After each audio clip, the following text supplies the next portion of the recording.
It's the foot-tapping, sing-along extravaganza that's helped make the musical cool again.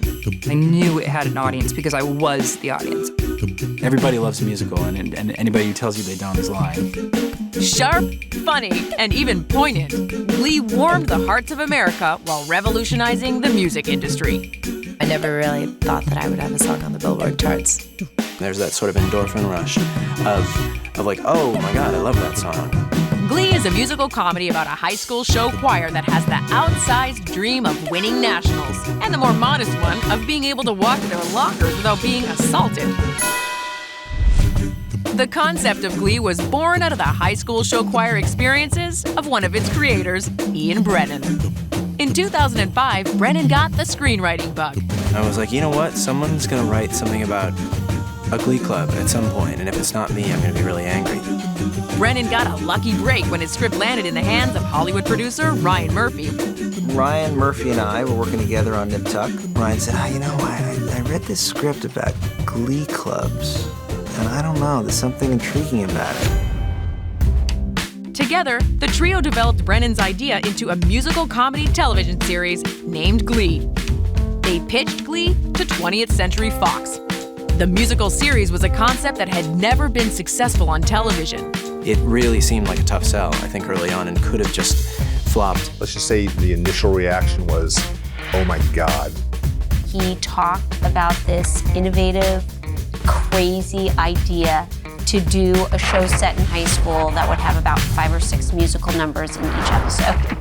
It just came to life sitting in the room. We just fell in love with what he pitched.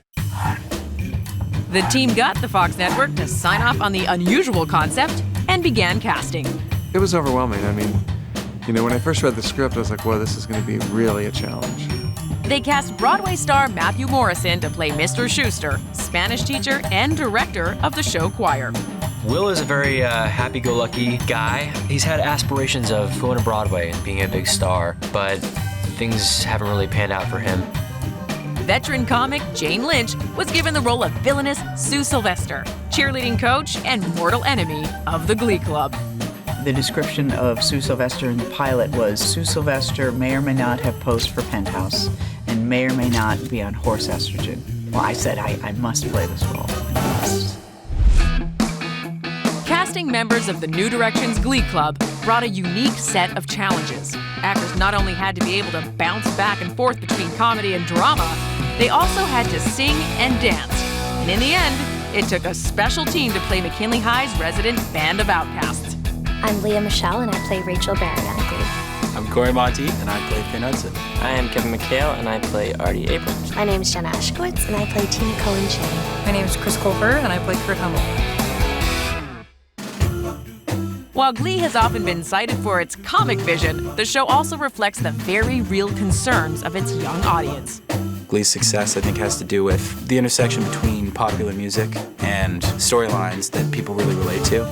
Everybody's got a little bit of a secret. Everybody's got something that is their tenderness, and when they go into the Glee Club, they're embraced for it as opposed to getting a slushie in the face. The pilot aired on May 19th, 2009. When we all watched the pilot together at Leah's house, and by the end of the first episode, Don't Stop Believin' was already #1 on iTunes. I have goosebumps talking about it now. That was the first sign that we're like, oh, this could be something very special. The song made it to #4 on the Billboard Hot 100 chart, ranking higher than Journey's original. Glee albums have topped the charts worldwide, taken the cast on an international tour, and all the way to the White House. Do you audition for a pilot and think, this show's gonna get me to the President of the United States? That is something I never thought I'd check off a bucket list. I wouldn't have thought that to be really possible. This is kind of awesome that people actually really like it.